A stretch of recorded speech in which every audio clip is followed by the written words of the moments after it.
வணக்கம். Win India today நேர்களுக்கு என்னுடைய வணக்கத்தை தெரிவித்துக் கொள்கிறேன். அன்பார்ந்த நேர்களே, இன்று நாம் விவாதிக்க இருப்பது கருத்து கணிப்பு என்ற பெயரில் மக்களை கருத்து திணிப்பால் யார் வெற்றி பெற வேண்டும் என்று ஊடகத்தின் வாயிலாக சில ஊடகங்கள் மக்கள் மனதில் திணிக்கிறார்கள். சில நாட்களாகவே நாம் செய்திகளிலும் சமூக வலைதளங்களிலும் ஊடகத்தின் வாயிலாகவும் நாம் பார்ப்பது உண்டு. என்னவென்று சொன்னால், ஒரு தொலைக்காட்சி கருத்து கணிப்பில் இவர்கள்தான் ஆட்சி அமைப்பார்கள் என்று சொல்கிறார்கள். இன்றொரு தொலைக்காட்சி கருத்து கணிப்பில் இல்லை இவர்கள்தான் ஆட்சி அமைப்பார்கள் என்று சொல்கிறார்கள். ஒரு சில மீடியாக்கள் புதிதாக கட்சி ஆரம்பித்தவர்கள்தான் ஆட்சி அமைப்பார்கள், அவருக்கான செல்வாக்குகள் நிறையாக இருக்கிறது என்று சொல்கிறார்கள்.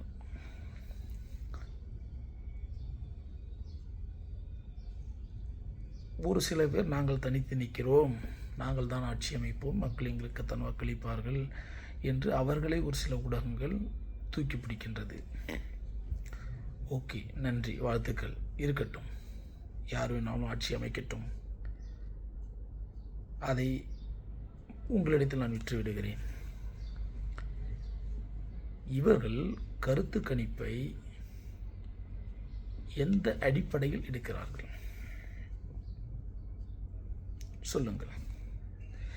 எத்தனை மக்களிடத்தில் நீங்கள் கருத்து கணிப்பு எடுத்தீர்கள்? நீங்கள் கருத்து கணிப்பு எடுக்கிறீர்கள் என்று சொன்னால், இப்போ என்னிடத்தில் நீங்கள் யாராவது கருத்து கேட்கிறார்கள் என்று சொன்னால், நான் இவர்களுக்கு வாக்களிக்கிறேன் அப்படின்னு நான் சொல்ல வேண்டும். அப்போ என்ன செய்ய வேண்டும்? என்னுடைய ஏதாவது ஒன்று, என்னுடைய ப்ரூஃப் உங்களிடத்தில் இருக்க வேண்டும். ஏன்னா இது கருத்து கணிப்பு தானே. நான் யாருக்கு வாக்களிக்கலாம் என்று சொல்வது என்னுடைய தனிப்பட்ட சுதந்திரம். அதை நான் யாருக்கு வேணாலும் சொல்லலாம். யாருக்கு வாக்களித்தேன் என்றதை தான் சொல்லக்கூடாது. அளிக்க விரும்புகிறதை யாருக்கு நான் வாக்களிக்க விரும்புகிறேன் என்பது நான் சொல்லுகிறேன். சொல்லுவதற்கு எனக்கு தனிப்பட்ட உரிமை, தார்மீக உரிமை உண்டு. அப்படி இருக்கையில் நீங்கள் ஒரு கருத்து கணிப்பு எடுக்கிறீர்கள் என்று வைத்துக் கொள்ளுங்கள். ஒரு தொகுதியில் 1,00,000 பேர் இருக்கிறார்கள் என்றால், அந்த 1,00,000 பேரத்தில் நீங்கள் ஒரு 10,000 பேரிடத்திலாவது கருத்து கணிப்பு எடுத்திருப்பீர்களா? வாய்ப்பே இல்லை. உங்களுக்கான நேரமும் கிடையாது, அப்படி எடுக்கவும் முடியாது உங்களால். ஏதோ ஒரு நகரத்துக்கு செல்வது, அங்கு ஒரு 4 பேர் நிற்பார்கள். அந்த 4 பேரிடத்தில் போய் கருத்து கணிப்பு கேட்பீர்கள். அவர்கள் சொல்வார்கள், இந்த கட்சி தான் ஆட்சிக்கு அமைக்கும், நான் இவர்களுக்கு தான் வாக்களிப்பேன் அப்படி என்று சொல்வார்கள். அப்போ அந்த 4 பேரும் ஒரு கட்சியை சார்ந்தவனாக இருப்பான், இல்லை அதில் 3 பேர் ஒரு கட்சியை சார்ந்தவனாக இருப்பான், ஒருவன் வேறொரு கட்சியாக சார்ந்தவனாக இருப்பான்.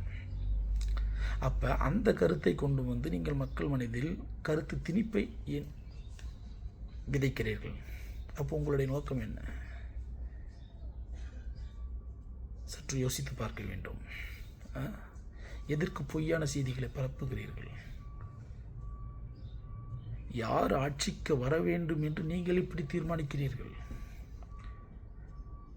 யார் ஆட்சிக்கு வர வேண்டும், யார் சட்டமன்ற உறுப்பினர் ஆக வேண்டும் என்று நாங்கள் தானே முடிவு செய்ய வேண்டும், மக்கள் தானே முடிவு செய்ய வேண்டும். ஏதோ நீ ஒரு ஊடகத்தில் அமர்ந்து கொண்டு நீ வாங்கிய காசுக்காக, உன்னுடைய வயிற்று பிழைப்பிற்காக இவர்கள் தான் ஆட்சிக்கு வர வேண்டும் என்று ஏன் கருத்து திணிப்பு மூலமாக திணிக்கிறீர்கள்? நாங்கள் சொன்னோமா?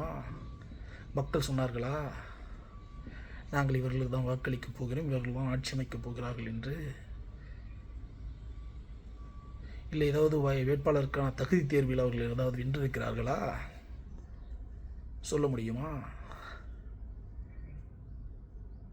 ஒரு பொய்யான செய்திகளை பரப்பி மக்களை திசை திருப்ப வேண்டாம், மடைமாற்றம் செய்ய வேண்டாம். மக்கள் எல்லாம் தெளிவாக இருக்கிறார்கள். ஒரு காலகட்டத்தில் பணம் கொடுக்கிறவர்கள் வாக்களித்தார்கள், மயக்க பேச்சுக்காக மயங்கி வாக்களித்தார்கள். அது ஒரு காலகட்டம். எல்லாருக்கும் ஒரு காலம் உண்டு அல்லவா? அந்த காலமெல்லாம் கடந்து போய்விட்டது. இன்று ஒவ்வொருவனும் தெளிவாக இருக்கிறான். யாருக்கு வாக்களிக்க வேண்டும், யாருக்கு வாக்களிக்கக்கூடாது, யார் ஆட்சிக்கு வந்தால் மக்களுக்கு நல்லது நடக்கும், யார் ஆட்சிக்கு வந்தால் நம்முடைய கல்வி உயரும், கல்வி தகுதிகள் உயரும், வேலைவாய்ப்புகள் கிடைக்கும் என்று மக்கள் சிந்திக்க தொடங்கிவிட்டார்கள். நீங்கள் மக்கள் சிந்திப்பதை வழுங்கடிக்கின்ற வேலைகளை செய்கிறார்கள் இந்த ஊடகங்கள். எப்படி உங்களுக்கு மனசாட்சி வருகிறது? இவர்கள் தான் ஆட்சி அமைப்பார்கள் என்று எந்த அடிப்படையில் நீங்கள் சொல்கிறீர்கள்? இந்த ஊடகங்கள் இவர்கள்தான் ஆட்சிக்கு வருவார்கள் என்று சொல்லக்கூடிய ஊடகங்கள் எந்த ஊருக்காவது சென்று இந்த ஊரில் இந்த அடிப்படை வசதிகள் இல்லை என்று ஒரு கருத்து கணிப்பை விட்டிருக்கிறீர்களா? ஒரு சர்வே செய்து அனுப்பியிருக்கிறீர்களா? நீங்கள் என்ன செய்ய வேண்டும்? ஒரு சட்டமன்ற தொகுதிக்கு செல்ல வேண்டும்.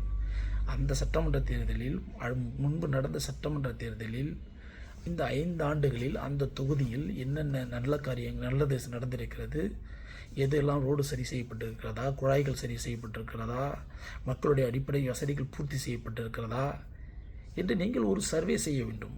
அதை நீங்கள் வெளியிட வேண்டும். அதுதானே உண்மை. 5 ஆண்டுகளுக்கு முன்பு அந்த ஊர் எப்படி இருந்தது, அந்த தொகுதி எப்படி இருந்தது, 5 ஆண்டுகளுக்கு பிறகு அந்த தொகுதி எப்படி இருக்கிறது என்று நீங்கள் ஒரு டேட்டாவை எடுக்க வேண்டும். அதை மக்களிடத்தில் கொண்டு சேர்க்க வேண்டும். அப்போ உங்களுக்கு இதெல்லாம் அவர்கள் செய்திருக்கிறார்கள், இதெல்லாம் செய்யவில்லை, வரக்கூடிய வேட்பாளர்கள் வந்தால் இதெல்லாம் செய்வேன் என்று அவர்கள் வாக்குறுதி அளிக்க வேண்டும். அதுதான் நீங்கள் ஊடகங்கள் மக்களுக்கு செய்ய வேண்டிய நல்ல விஷயம், நல்ல காரியங்கள். அதை விட்டுவிட்டு உங்கள் குடும்பமும் நீங்களும் சொகுசாக வாழ வேண்டும் என்பதற்காக ஆண்ட கட்சியிடத்திலும், ஆளுகின்ற கட்சிகளிடத்திலும், ஆளுகின்ற துடிக்கின்ற கட்சிகளிடத்திலும் உங்களுக்கு ஊக்கத்தொகையை வாங்கி கொண்டு உங்களுடைய வயிற்று பிழைப்பிற்காக கருத்து திணிப்பை எப்படி திணிக்கிறீர்கள்? பல கிராமங்கள் இன்னும் வளர்ச்சியை அடையாமல் இருக்கிறது. ஒரு சட்டமன்ற தேர்தல் என்று சொன்னால் அந்த சட்டமன்ற வேட்பாளர் அந்த தொகுதிக்கு செல்கிறான், வாக்கு சேகரிக்கிறான், வாக்கு கேட்கப் போகிறான், வாக்கு சேகரிக்கிறான், வெற்றி அடைந்து விடுகிறான். பின்பு நன்றி சொல்வதற்கு கூட அந்த ஊர் பக்கம் போவது கிடையாது. அந்த ஊரில் என்ன பிரச்சனை இருக்குது என்று கூட அவனுக்கு தெரியாது. மீண்டும் 5 ஆண்டுகளுக்கு பிறகுதான் அந்த ஊர் பக்கம் செல்வான். அப்படித்தான் இருக்கிறது தமிழ்நாட்டில் பல்வேறு தொகுதிகளின் நிலவரம். அதையெல்லாம் ஊடகங்கள் எடுத்து வெளியிட வேண்டும். மக்களுக்கு நல்லது செய்ய வேண்டும் என்றால் அப்படித்தானே செய்ய வேண்டும். எந்த அடிப்படையில், எந்த ஆதாரத்தின் அடிப்படையில் இந்த கட்சி தான் ஆட்சி அமைக்கும், இந்த கட்சி தான் வெல்லும் என்று எந்த அடிப்படையில் சொல்கிறீர்கள்? உங்களுக்கு மன உறுத்தல் இருக்க வேண்டாமா? சிலர் சொல்கிறார்கள் இவர்கள் வந்தால் தேசத்தையே மாற்றி விடுவார்கள் என்று. எந்த அடிப்படையில்? அவர்கள் வென்ற தொகுதிகளை எண்ணி பாருங்கள். எந்த தொகுதிகளில் எந்த மாநிலத்தில் ஆட்சி அமைத்திருக்கிறார்கள், அவர்கள் ஆட்சி அமைத்த மாநிலங்களில் எப்படி அடிப்படை வசதிகள் இருக்கிறது, இதெல்லாம் ஒப்பிட்டு செய்ய வேண்டும், ஒப்பிட்டு பார்க்க வேண்டும்.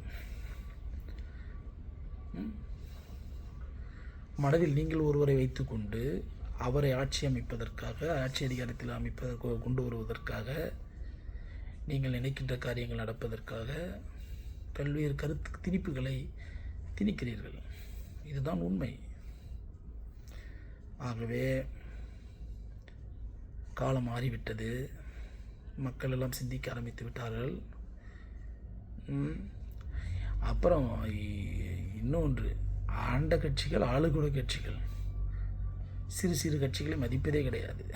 ஏன் என்று சொன்னால் இவர்கள் தானே அதிகார பவர் இருக்கிறது என்று.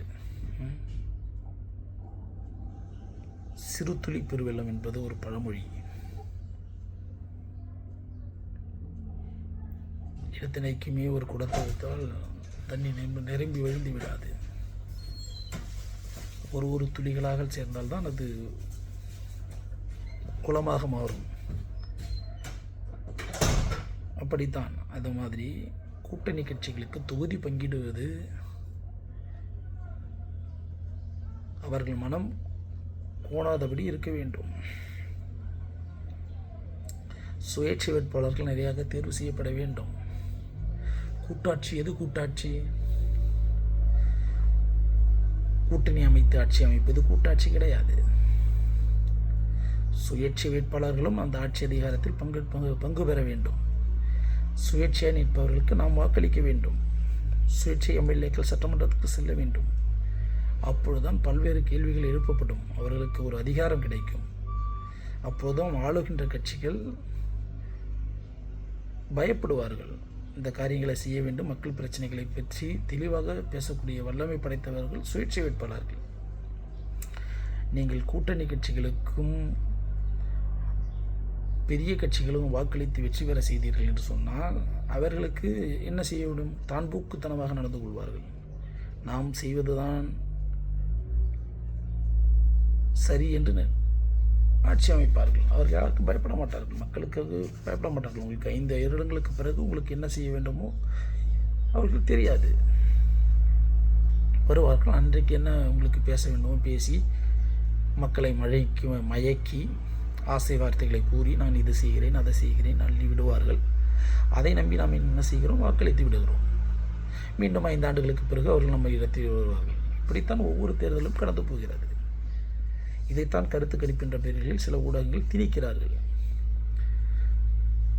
அன்பு சொந்தங்களே, இந்த கருத்து கணிப்புகளை எல்லாம் புறந்தள்ளிவிட்டு உங்கள் பிரச்சனைகளுக்கு யார் முன்னுரிமை அளிக்கிறார்களோ, உனக்கு ஒரு பிரச்சனை என்றால் ஓடோடி வந்து உன் வாசற்படி நிற்கிறான் அல்லவா,